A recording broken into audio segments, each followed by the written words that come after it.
Hi friends, நான் உங்கள் decode with ரசூல். அதாவது இன்றைக்கி நம்ம இந்த காணொலியில் என்ன பார்க்க போகிறோம் அப்படின்னாக்கா, ஈரான் வந்து யூகேவுக்கு மிக கடுமையான ஒரு கண்டனத்தை தெரிவிச்சிருக்காங்க.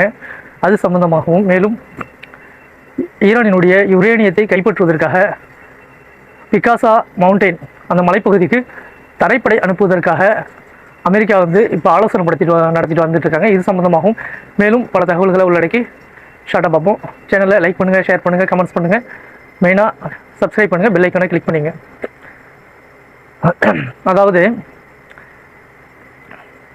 ஈரானினுடைய ஐஆர்ஜிசி அமைப்பை இப்போ ஒரு 2 நாளைக்கு முன்னாடி யூகேவினுடைய அரசாங்கம் என்ன பண்ணியிருந்தாங்க அப்படின்னாக்கா, மிக பயங்கரவாத குழு அப்படின்னு சொல்லிட்டு ஒரு அறிவிப்பை கொடுத்துருந்தாங்க. இது வந்து சர்வதேச மத்தியில் மிக ஒரு பலவீனப்படுத்தும் விதமாகவும் அந்த நாட்டை வந்து ஒரு தனிமைப்படுத்தும் விதமான ஒரு அறிக்கையாக இதை வந்து யூகே கவர்மெண்ட் தெரிவிச்சிருந்தாங்க. இதுக்கு ஈரானினுடைய ஐஆர்ஜிசி மற்றும் ஈரானினுடைய அரசாங்க அஃபிஷியலாக என்ன சொல்லியிருக்காங்க அப்படின்னாக்கா, அதாவது ஈரானினுடைய ஐஆர்ஜிசி என்பது அந்த இராணுவத்தினுடைய ஒரு அங்கமாகும், அதுவும் ஒரு இராணுவத்தினுடைய ஒரு படைப்பிரிவு தான், இது பயங்கரவாத குழுக்கள் அல்ல அப்படிங்கிற மாதிரியும். மேலும் பார்த்தீங்க அப்படின்னாக்கா, பயங்கரவாத குழுக்கள் அதிகமாக யூகேவிலையும் இஸ்ரேல் மற்றும் அமெரிக்கா அவர்கள் மேற்பார்வையில் தான் எல்லாமே நடந்துக்கிட்டு இருக்கு. அதிகமாக நிதி கொடுக்கக்கூடியவர்கள் யூகே உங்களை போன்றவர்களும், மேலும் இஸ்ரேல் அமெரிக்கா ஆகியவர்களும் கொடுத்து தான் இந்த நிதியை, அதாவது பயங்கரவாத குழுக்களை உருவாக்குறாங்க. அவங்க தான் அதுக்கான நிதிகளை கொடுத்துட்டு வர்றாங்க. இது உலகத்துக்கு எல்லாத்துக்குமே தெரிஞ்ச விஷயம். அப்படி இருக்கும்போது ஒரு தேவையில்லாத ஒரு அரசு உடைமையாக்கப்பட்ட ஒரு பிரிவை வந்து நீங்கள் வந்து அரசு படையை நீங்கள் வந்து இந்த மாதிரி ஒரு கேள்விக்குறியாக்கும் விதத்தில் சொல்லியிருப்பது, இது வந்து சர்வதேசத்தை விதிகளை மீறும் செயல் அப்படின்னு சொல்லிட்டு இன்றைக்கி யூகேவுக்கு ஈரானினுடைய ஐஆர்ஜிசி வெளியுறவு செயலாகம் கண்டனத்தையும் தெரிவிச்சிருக்காங்க. அடுத்து பார்த்தீங்க அப்படின்னாக்கா, இந்த 3ஆம் கட்ட தாக்குதல்கள் அப்படின்னு சொல்லிட்டு அமெரிக்கா வந்து ஏற்கனவே 140லேருந்து 200க்கு மேலே தாக்குதல் ஈரான் பகுதிகளில் முழுவதுமாக நடத்தியிருந்தாங்க. அடுத்து பார்த்தீங்க அப்படின்னாக்கா, அதாவது அவங்களுடைய நிலப்பகுதி உள்பகுதிகளுக்குள்ள தாக்குதல்கள் எதுவும் செய்யலை. மேலும் பார்த்தீங்க அப்படின்னாக்கா, அந்த ஸ்ட்ரைட் ஆஃப் ஹார்மஸ் சுற்றி இருக்கக்கூடிய கடற்பகுதி, அதில் அவங்களுக்கு வச்சிருக்கக்கூடிய அந்த கடற்படை தளம், மேலும் ஏவுகணை தளங்கள், கட்டுப்பாட்டு மையங்கள், அங்கே இருக்கக்கூடிய அவங்களுடைய இராணுவ அதாவது இராணுவ பலத்தை குறிப்பாக அதை வந்து பலவீனப்படுத்தும் விதமாக அந்த பாந்தர் அப்பாஸ் மற்றும் சிற்கு தீவு, ஜபஹர் போர்ட்டு, அடுத்து அதனுடைய இன்னொரு தீவாக இருக்கக்கூடிய அந்த சிற்கு பகுதி மற்றும் அந்த பகுதிகள் அனைத்தையுமே வந்து கடுமையான தாக்குதல்கள் அடுத்த நாளும் செஞ்சுக்கிட்டு வராங்க. அடுத்து அதில் பார்த்தீங்க அப்படின்னாக்கா, சிற்கில் தான் மிக கடுமையான தாக்குதல்களை தொடுத்திருக்காங்க. அங்கே வந்து அவங்க ஏவுகணை தளங்கள் மற்றும் இந்த கடற்படைக்கு சம்மந்தப்பட்ட கட்டுப்பாட்டு மையம், அங்கே இருக்கக்கூடிய அவங்க அந்த ஐஆர்ஜிசி பயன்படுத்தக்கூடிய அந்த தொழில்நுட்பங்கள் சார்ந்த பகுதிகளையும் ஏவுகணை தளங்களையும் அழிச்சிட்டு வராங்க. அவங்க வந்து ஒரு எப்படின்னா, இப்போ முழுநீள போரா அவங்க நடத்தணும் அப்படின்னாக்கா, இந்த கடல் பகுதிகளுக்குள்ள அந்த சைடில் இருக்கக்கூடிய கட்டுப்பாட்டு மையங்கள், இராணுவ ரேடார் கருவிகள், இது எல்லாமே அவங்க வந்து முழுமையாக அழிக்கணும். அழிச்சிட்டாங்க அப்படின்னாக்கா அவங்க உள்பகுதிகளுக்குள்ள தாக்குதல் செய்ய ஆரம்பிச்சிடுவாங்க. அது மாதிரி ஒரு அதாவது உடனே எல்லா இடத்துலையும் தாக்குதல் செய்யாமல் ஒரு பகுதியாக திட்டமிட்டு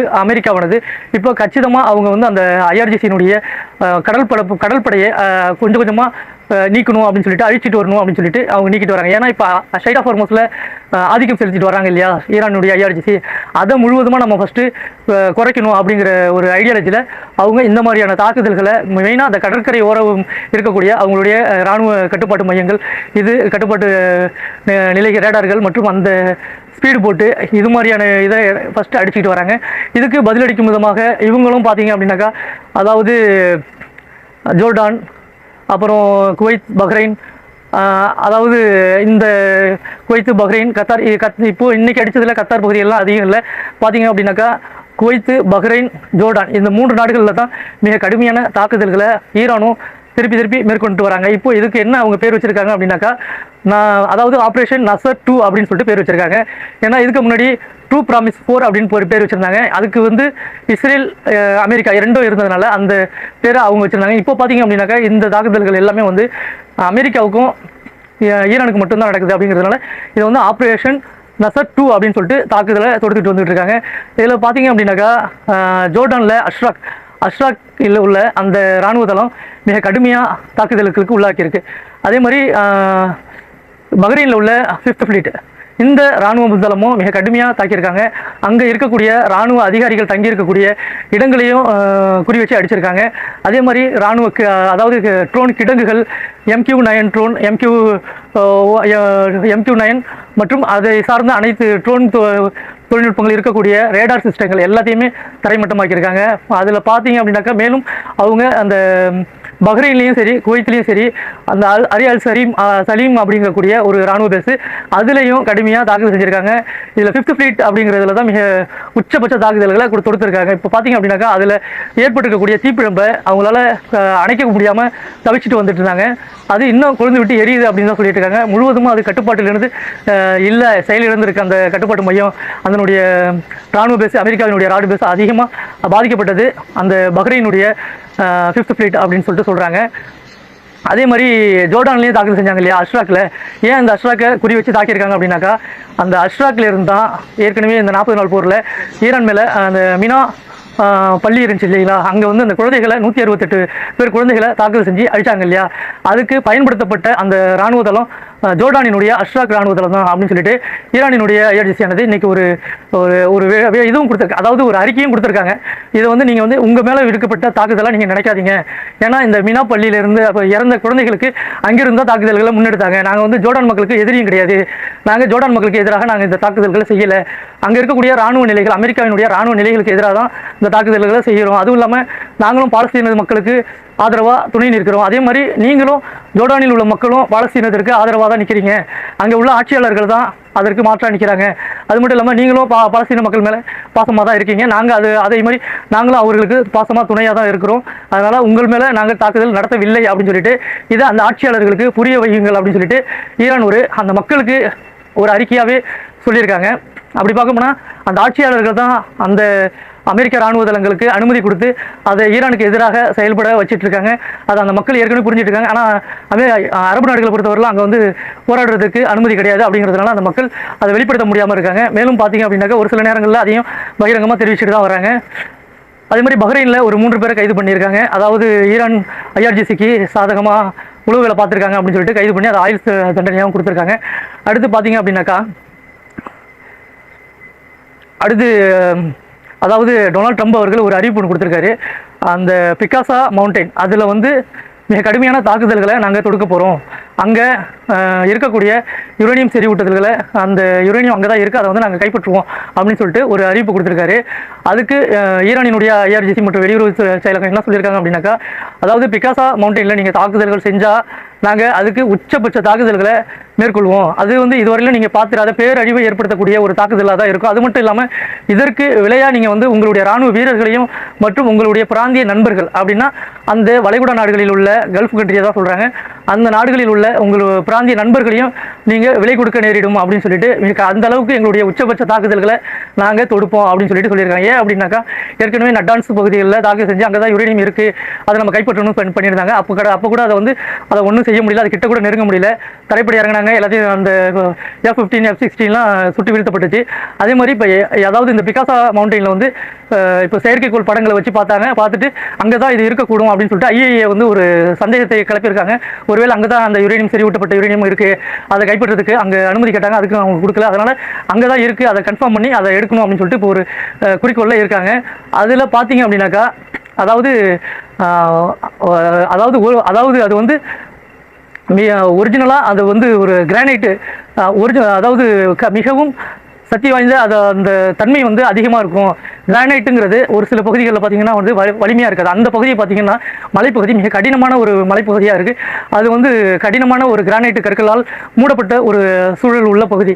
அதில் அவங்க அந்த மேல் பகுதியை ஒன்றுமே செய்யலை, அது அப்படியே இயற்கையாக இருக்கிற மாதிரியே வச்சுட்டு அந்த அடிப்பகுதிகளில் மட்டும்தான், அதுவும் அடிப்பகுதின்னு பார்த்தீங்கன்னா அடியில் மிக ஆழமாக 100 அடிக்கு மேலே 100-150 அடிக்கு கீழே போய் தான் அதை வந்து ஒரு பிரம்மாண்ட ஒரு மண்டபமாகவோ அல்லது ஒரு மிகப்பெரிய ஒரு தொழில்நுட்ப கூடமாக உள்ளே தான் அதை கொடைஞ்சி வச்சு அவங்க செஞ்சுருக்காங்க. அதை வந்து உற்பத்தி பண்ணி அதுக்கான தளங்களை அமைச்சிருக்காங்க. அப்படிங்கிறப்ப அவங்களே பங்கர் பஸ்ட் பாமோ அல்ல வேற எந்த பாமோ போட்டாலும் அதில் எந்த விதமான பாதிப்பும் வராது அப்படிங்கிறத அதாவது அமெரிக்காவினுடைய செனட் சபையினுடைய பாதுகாப்பு அமைச்சர்களே ட்ரம்புக்கு தெரிவிச்சிருக்காங்க. அதனால் அவங்க சொன்னது என்னென்னா, அப்படி இருக்கும்போது ஒரு தரைப்படையை அனுப்பி அந்த பங்கர் பஸ்டர் குண்டுகளை உள்ள ஆட்களை இறக்கி விட்டு தான் அதை போட்டு அழிக்க முடியும். அப்படி பண்ணாலும் அது அது வந்து மக்களுக்கு பிரச்சனையாகும். அணுசக்தி யுரேனியம் வெடிச்சிச்சு அப்படின்னாக்கா எவ்வளோ பெரிய பாதிப்புகளை ஏற்படுத்தும், அணு கதிர்வீச்சுகளாக வெளியாகும். அப்படிங்கிறப்ப அதுவும் பிரச்சனைகள் தான். அப்படி இருந்துச்சுன்னா அதை அழிக்கணும் அப்படின்னாக்கா அது உள்ளே இறங்கி தான் அந்த பங்கர் பஸ்டர் குண்டுகளை போடணும் அப்படின்னு சொல்லிட்டு சொல்லியிருக்காங்க. இதை வந்து ட்ரம்ப் வந்து ஆலோசனை நடத்திட்டு வராராம். அந்த இடத்துல வந்து மீண்டும் தரைப்படை எப்படி அனுப்புறது அப்படின்னு சொல்லிட்டு. இதுக்கும் ஈரான் தயாரான நிலையில தான் நாங்கள் இருக்கோம், தரைப்படை வருங்கிறது தெரியும், வந்தீங்க அப்படின்னாக்கா நீங்கள் யாரும் முழுவதும் வெளியாக மாட்டீங்க அப்படின்னு சொல்லிட்டு அவங்க சொல்கிறாங்க. ஏன்னா கண்டிப்பாக தரைப்படை தாக்குதல் நடத்தினா ஈரானும் தாக்குதல் பண்ணுவாங்க. அவங்க தரைப்படையில் அவ்வளோ சீக்கிரமாக அந்த நாட்டுக்குள்ளே இறங்க முடியாது. அதுக்கேற்ற மாதிரியான சூழல்கள் அவங்கள்ட்டே இருக்குது. கண்டிப்பாக தாக்குதல் செய்வாங்க. ராணுவ வீரர்கள், அமெரிக்காவினுடைய ராணுவ வீரர்கள் நிறைய பலியாகுவாங்க அப்படின்னு சொல்லிட்டு அவங்களும் ட்ரம்புக்கு தெரிவிச்சிருக்காங்க. அதே மீறி அவர் ஆலோசனை பண்ணிட்டு வராராம். பொறுத்திருந்து பார்ப்போம் அடுத்தடுத்து என்ன செய்கிறாங்க அப்படின்னு சொல்லிட்டு. அதாவது அடுத்து பார்த்தீங்க அப்படின்னாக்கா அந்த ஈரான் இப்போ அந்த பகுதிகளில், அதாவது வளைகுடா நாடு பகுதிகளில் மிக கடுமையாக துல்லியமாகவும் தாக்குதல் செஞ்சுட்டு வந்துட்டு இருக்காங்க இல்லையா. அது வந்து எப்படி இந்த மாதிரிலாம் பண்ணுறாங்க அப்படின்னு சொல்லிட்டு பார்க்கும்போது அல் ஜசீராவும் சரி, ஃபைனான்சியல் டைமும் ஒரு அறிவிப்பு ஒன்று கொடுத்துருக்காங்க. அதாவது மொபைல் ஹேக்கர்ஸை அவங்க முழுவதுமாக மொபைல் நெட்வொர்க் எல்லாத்தையுமே வந்து அவங்க ஹேக் பண்ணியிருக்காங்க. அதாவது அமெரிக்காவினுடைய ஆட்கள் வளைகுடா நாடுகளில் எங்கெங்கெல்லாம் இருக்காங்களோ அவங்களுடைய மொபைல் நெட்வொர்க்கை முழுவதுமாக அவங்க ஹேக் பண்ணி அவங்க எங்கே இருக்காங்கன்னு துல்லியமாக கண்டறிந்து அந்த இருப்பிடத்தை கரெக்டாக அடிக்கிறாங்க அப்படின்னு சொல்லிட்டு அல் ஜசீராவும் சொல்லியிருக்காங்க. ஃபைனான்சியல் டைமும் இதை வந்து உறுதிப்படுத்தியிருக்காங்க. அப்போ பார்த்தீங்கன்னா ஈரான் கற்காலத்துக்கு போயிடுச்சு, ஈரானுடைய வளர்ச்சி இல்லை அது இல்லைன்னு சொன்னாங்க. அவங்க அந்தளவுக்கு டெக்னாலஜியில் வளர்ந்துருக்காங்கிறதுக்கு இது ஒரு உதாரணம். அடுத்து பார்த்தீங்க அப்படின்னாக்கா அதாவது அமெரிக்காவர்கள் எங்கெங்கே இருக்காங்க, எங்கெங்கே ஒவ்வொரு நபருடைய நகர்வையும் துல்லியமாக கண்காணிச்சுட்டு இருக்காங்க அப்படின்னு சொல்லிட்டு சொல்லியிருக்காங்க. அதே மாதிரி பார்த்தீங்க ஏமனில் நேற்று ஒரு தாக்குதல் செஞ்சிருந்தாங்க இல்லைங்களா. அதுக்கு பதில் தாக்குதல்களாக ஏமன் சனாவை அதாவது சவுதி வந்து ஏமன் சனாவை தாக்குனாங்க. அதுக்கு ரிட்டாலிசமாக அவங்க திரும்பவும் சவுதியினுடைய அபா மற்றும் காலித் பகுதிகளில் தாக்குதல் பண்ணியிருந்தாங்க. இதுக்கு ஒட்டுமொத்த அரபு நாடுகளும் இப்போ வந்து கண்டனம் தெரிவிச்சிருக்காங்க. சவுதி, கத்தார், குவைத், பஹ்ரைன் மற்றும் பாகிஸ்தான் உட்பட இதுக்கு கண்டனம் தெரிவிச்சிருக்காங்க. ஏமனுக்கு அதாவது ஏமன் ஹவுத்திஸுக்கு கண்டனம் தெரிவிச்சிருக்காங்க. பார்த்தீங்கன்னா இதில் இன்னொரு விஷயம் என்னென்னா லெபனானுடைய அதிபர் ஜோசப் பாவும் இதில் வந்து கண்டனம் தெரிவிச்சிருக்காரு. அதாவது இஸ்ரேல் அவ்வளோ அடி வந்து லெபனான் அடிக்கும்போது அவனை எதிர்த்து ஒரு குருவி துப்பாக்கி கூட அவரால் எதிர்த்தாக்குதல் செய்ய முடியல. அப்படி இருக்கும்போது அவரை பார்த்தீங்கன்னா இப்போ வந்து ஏமன் வந்து சவுதி அடிச்சிட்டாங்க அப்படின்னு சொல்லிட்டு ஏமனுக்கு எதிராக கண்டனம் தெரிவிச்சிட்டு வர்றாரு. அது எந்த வகையில் ஒரு ஏற்றுக்கொள்ளப்படக்கூடிய விஷயம் அப்படின்னு தெரியல. இவர் எதிர்த்தாக்குதல் செய்யணும் இஸ்ரேலுக்கு, ஆனால் வந்து அதை செய்கிறது ஹிஸ்புல்லா அந்த மக்களுக்கு ஆதரவாக எதிர்த்தாக்குதல் செய்கிறாங்க. அவங்களுக்கு எதிராக இவர் போர் பிரகடனம் செஞ்சுட்டு வர்றாரு. இப்போ என்னென்னா சவுதிக்கு ஆதரவாக நாங்களும் இந்த இதில் இணைவோம் அப்படின்னு சொல்லிட்டு சொல்லியிருக்காரு. இதெல்லாம் சிரிப்பு வரக்கூடிய விஷயமா தான் இருக்குது பார்த்தீங்கன்னா. அதே மாதிரி அவங்க அடிக்கும்போது சனா ஏற்பட்ட சவுதி அடிக்கும்போது அதுக்கு ஏன் நீ அடிச்சுன்னு சொல்லிட்டு யாருமே அதை எதிர்த்து கேட்கல. ஆனால் அவங்க ரிப்ளை பண்ணும்போது மட்டும் இவங்க எல்லாமே கிளம்பி கண்டனம் தெரிவிக்கிறாங்க. அதுக்கு தான் முட்டாள்கள் சொல்கிறது அரபியர்கள். அடுத்து பார்த்தீங்க அப்படின்னாக்கா அதாவது ஐக்கிய அரபு எமிரேட்ஸில் உள்ள தூதரகத்தையும் மேலும் அங்கே உள்ள அதிகாரிகள் மற்றும் அங்கே உள்ள இராணுவ வீரர்கள் எல்லாத்தையும் வந்து அதாவது தூதரக அதிகாரிகள் எல்லாத்தையும் வந்து உடனடியாக வெளியாகுங்க அப்படின்னு சொல்லிட்டு ஒரு அறிவிப்பு கொடுத்துருக்காங்க. யார் அப்படின்னாக்கா அமெரிக்காவும் கொடுத்துருக்கு. அதே மாதிரி ஐரோப்பிய நாடுகளும் இந்த அறிவிப்பை கொடுத்துருக்காங்க. திடீர்னு ஒரு அறிவிப்பு கொடுத்துருக்காங்க. இது எதுக்கு அப்படின்னாக்கா ஈரான் இந்த தாக்குதல்களில் இதுவரையிலும் ஐக்கிய அரபு எமிரேட்ஸை மிக கடுமையாக எந்த தாக்குதல்களும் செய்யலை. அவங்க பண்ணது எல்லாமே ஜோர்டான், அப்புறம் குவைத், பஹ்ரைன், இந்த குட்டி குட்டி அடிமை நாடுகளை தான் அடிச்சிட்டு வராங்க.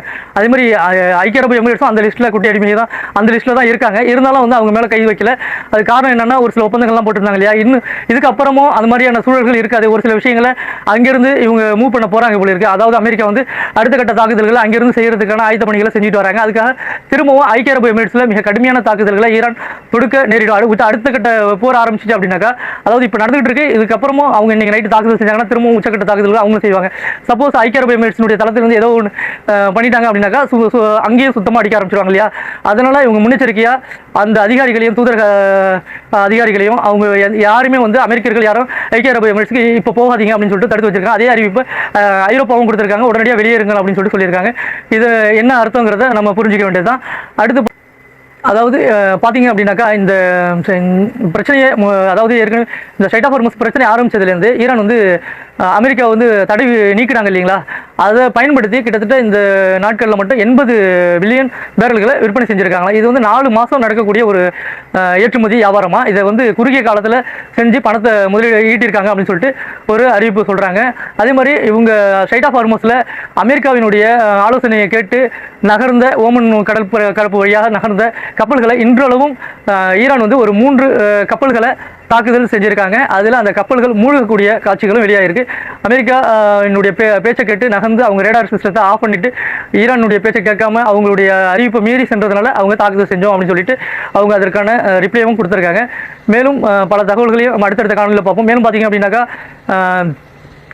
அதாவது ரஷ்யா மற்றும் உக்ரைன் பிரச்சனைகளும் போயிட்டு இருக்கு. அங்கேயும் கடுமையான சண்டைகள் போயிட்டு இருக்கு. அதுவும் ரஷ்யா வந்து இப்போ திருப்பி கடுமையான ரிப்ளை பண்ண ஆரம்பிச்சிட்டாங்க உக்ரைன் மேலே. அடுத்தடுத்த காணொலிகளை அது சம்பந்தமாக பார்ப்போம். மேலும் பல தகவல்களை தெரிஞ்சு கொள்வதற்கு ஷார்ட்டாக நம்மளுடைய சேனலை சப்ஸ்கிரைப் பண்ணுங்கள், லைக் பண்ணுங்கள், ஷேர் பண்ணுங்கள், கமெண்ட்ஸ் பண்ணுங்கள். நன்றி, வணக்கம்.